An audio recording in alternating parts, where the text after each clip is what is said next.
ఆరోగ్యం అనేది దేవుడిచ్చిన గొప్ప భాగ్యం. కొన్ని సందర్భాల్లో ఆరోగ్యం విషయమై సడన్గా పరిస్థితులు మారిపోతాయి, టెన్షన్ పడిపోతూ ఉంటాం. అటువంటి సందర్భాల్లో నేను ఒక పాట రాసుకున్నాను. ఈ సమయంలో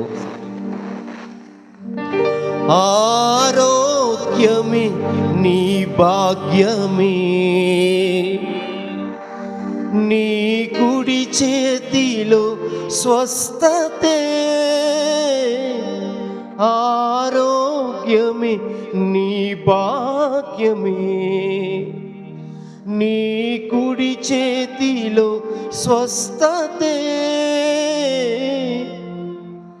నీవిచ్చు ధైర్యముతో నే బ్రతికెదను, నీ సాక్షిగానే జీవింతును.